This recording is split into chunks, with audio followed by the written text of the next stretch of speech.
I thought Chelsea played pretty well, particularly in the first half. In the second 45 minutes, they sat back. You were at the game, Micah. Sometimes it's different. You get a different perception of things when you're at the game rather than watching it on television. So what did you think? I thought Chelsea were absolutely outstanding. That's the best I've seen them all season. Remember at the start of the season where I said there was showing signs of a good team and the patterns of play. They get to the final third and they wouldn't put it away. It was similar in this game.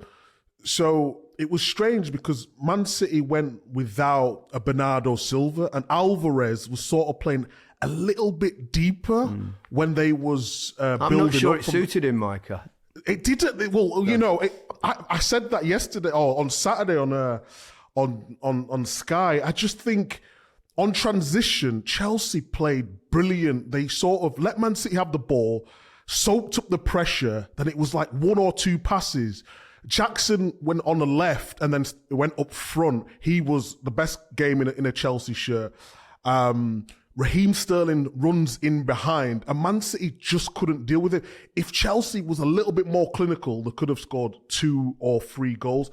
I was really surprised with Man City. Everything was a little bit slow, took too many chances. They're due an off day though, aren't they? I mean, they're so but not brilliant. Just because they had, I think in the game, 71% possession, so they're always going to retain the ball. But just in terms of that cuteness around the box, Haaland had probably 3 very good chances. He had an off day by his standards.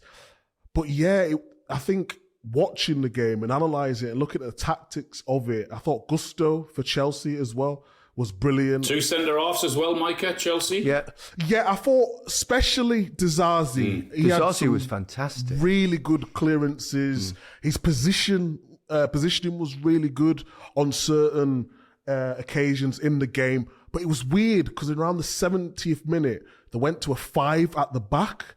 And that sort of played a little bit into City's hands where they tried to shut up shop. And then that's where the Rodri goal came from. Pochettino, I think, is getting something there. And you've got to look at Chelsea, a very young side.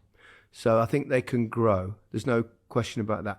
I was very, very surprised when he took Cole Palmer off because they were at a stage where they were struggling to get out, and he was the one player that could keep the ball at that particular point and, you know, keep them in the game. And then he took him off, brought a defender on, and they were kind of even deeper, weren't they? And it was kind of eventuality that would score, and they could have actually pinched it in the end, Manchester City. But obviously Haaland had an off day. Yeah, it's just subconsciously, isn't it? It's like when you're trying to hold on to something, you think, okay, let's drop back, let's go in a low block and try and defend.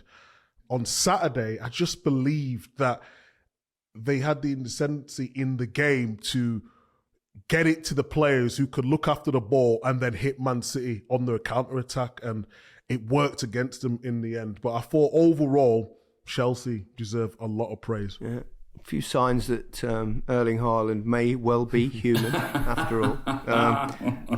He struggles a little bit, despite his stature and his height, struggles a little bit with his technique heading. He's got that slight habit that I've seen a lot of players have, that when the ball comes over, that I think as just before they head it, sometimes there's a tendency to shut your eyes. Now, I think we all do that, but what I think the important thing is you've got to keep your eyes right on the ball to the end, because automatically if you close your eyes slightly, your head just dips a fraction and then you lose control of the ball and it can go high.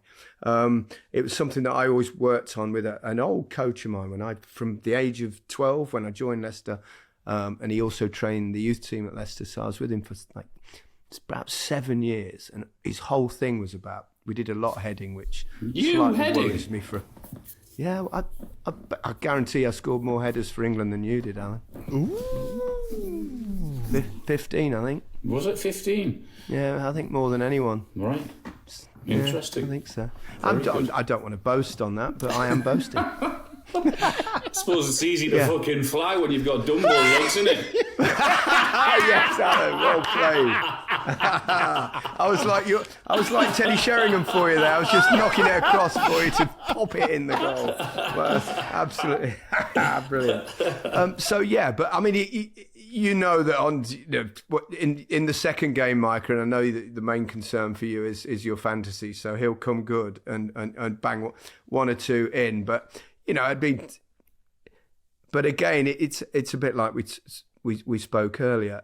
He'll keep getting in there, you can see his absolute hunger and desire to score goals, and how gutted he is when he misses. I mean, he shows his emotions, doesn't he? Every single time. I think that's what we talk about. And that's why I always ask you about strikers and their feelings about scoring and not scoring. He's just an absolute killer in front of goal. And when he misses, you just know he's going to get another opportunity. And I'm praying, no disrespect, Brentford, he gets a hat-trick against Brentford, just for fantasy football. But he'll get the opportunities. If you actually look, he's similar to Mo Salah in they score a lot of goals, but they do miss quite a few chances as well. But when you've got a team like Man City providing for you, you're always going to get them chances. Well, you score a lot of goals, you miss a lot of chances. That's it. That's the way it goes. The life of a striker. Yeah, with the odd exception like Alan Shearer and myself. While we spoke about Mo Salah, he came back for Liverpool yesterday. Brilliant. He came on because obviously Diogo Jota got injured, and he was immediately a threat. Wasn't he? Terrific. And Liverpool, I think the only probably concern you'd have with Liverpool is the amount of injuries, the number of injuries that they've got at present. Well, two more yesterday as well, wasn't it? Jota stretched it off. Jones went off as well. And Nunez at half-time was taken off the precautionary. Half-time as well. I think that's Liverpool's strength, is the options in forward positions. But yeah, they've got a lot of injuries. But having said that, they still played really well yesterday. They're looking, that belief that we're on about, and can they go? And they look as if they've got that belief, and I know the news with Klopp and everyone saying, well, they might just give a little bit extra for a send off from him, but. Yeah, they've got that belief that they can go and do it, and they're playing some really good football, and they're looking impressive. They're banging in the goals, Micah. How good is Mo Salah though? You mentioned him just then. He's just. He comes back from AFCON. He's injured. He does his hamstring. He gets a goal and assist. Comes off the bench. He gets a goal and assist like it's nothing. Like players would dream to do that. He's just. Such a special player, I mean, there was talks of maybe is it the right time to flog him in the summer, but I just think he's so valuable to Liverpool and whatever they want to do. I think you're only saying that because you used to be his chauffeur.